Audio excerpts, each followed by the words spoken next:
Welcome back. Now let's look at the stories that made the headline within the week in the nation's capital.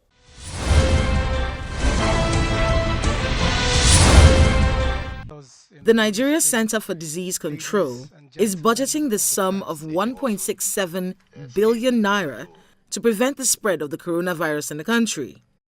Speaking at a news conference, the Deputy Director of Health Emergency Response at the center, Dr. Priscilla Ibekwe, explains that the sum is needed in the first 28 days since the entry of the disease into the country. But the Minister of Health, Dr. Osagie Ehanire, explains that the center will get the necessary funding. Every money, every amount they asked for was granted by federal government immediately. Government didn't waste time at all. But before once it's approved, you have to go through a process. You have to go through the Ministry of Finance, go through the budget, and so on. And in the meantime, NCDC said they want to make immediate procurements. So I gave them the go-ahead to tell their contractors to supply, and they will be paid after. In the meantime, the House of Representatives has passed a resolution asking federal lawmakers to suspend plenary for 2 weeks to enable the National Assembly management to put measures in place against the coronavirus.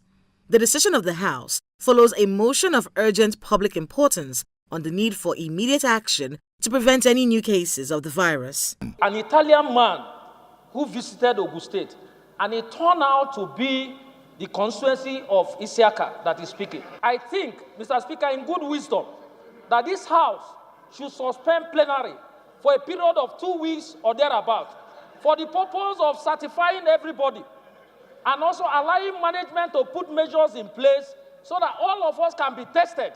As countries battle to curtail COVID-19, one of its direct impacts is the falling prices of international crude oil. With the price of crude now below the 2020 budget benchmark, the federal government is worried. The Minister of Finance, Budget and National Planning, Hajia Zainab Ahmed, made the revelation at the end of the weekly Federal Executive Council meeting. We are concerned because it does have an impact on revenue, and at the current crude oil price of 53% is below the budget benchmarks. So what we're doing is we're studying the situation, and when the budget was passed, we committed to doing a mid-term review. So when we do the mid-term review, if the revenues are so significantly affected, we will have to do some revisions in the budget by way of budget adjustment.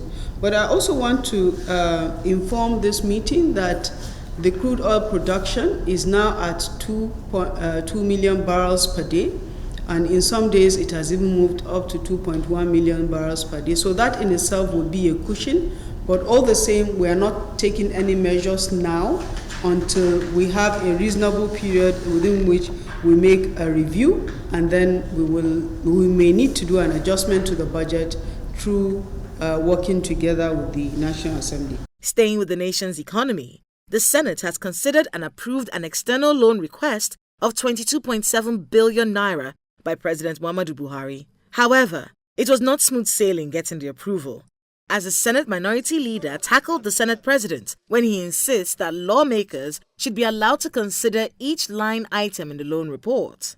Our committee had worked on this. They have recommended certain things. What we vote on is the recommendation of the committee, and they are itemized on the report. So when we vote, you could decide to vote against everything. Still with the Senate, a bill to establish an Electoral Offenders Commission has scaled second reading in the Red Chamber. The bill proposes jail terms for election offenses and violence.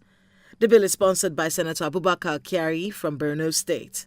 INEC clearly does not have the needed human capacity to prosecute electoral offenses committed across Nigeria's 119,973 polling units. And the answer is in the establishment of a commission charged with this important duty. To the judiciary, in a split decision of 6-1, the Supreme Court has dismissed the application for review of its January 14, 2020 judgment filed by Mr. Emeka Ihedioha, which removed him as the governor of Imo State. The 7-man panel of the Apex Court delivered the judgment, led by the Chief Justice of Nigeria, Justice Tanko Mohammed, delivered the judgment. But in a dissenting judgment, Justice Chima Nweze disagrees with the majority judgment, as he held that the apex court had the power to overrule itself in a situation where justice appears not to have been done.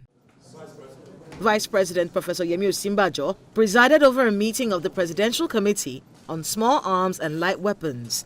The meeting had in attendance security chiefs, including the Inspector General of Police, Mr. Mohammed Adamu, the National Security Advisor, Major General Babagana Monguno, and the Director General of the National Intelligence Agency, Mr. Mohammed Rafai Abubakar, as well as the Controller General of Customs, retired Colonel Hamid Ali.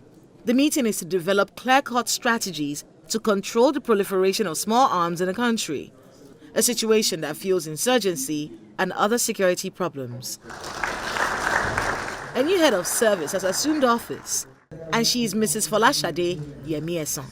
She took her oath of office in a ceremony presided by President Muhammadu Buhari at the State House Council chambers. Mrs. Yemi Eson is promising to prioritize training of civil servants. I just want to thank God and also thank Mr. President for this appointment, and I'd like to assure him that by the grace of God, I would work to ensure that his programs, his projects come to fruition and that the service delivery is improved tremendously.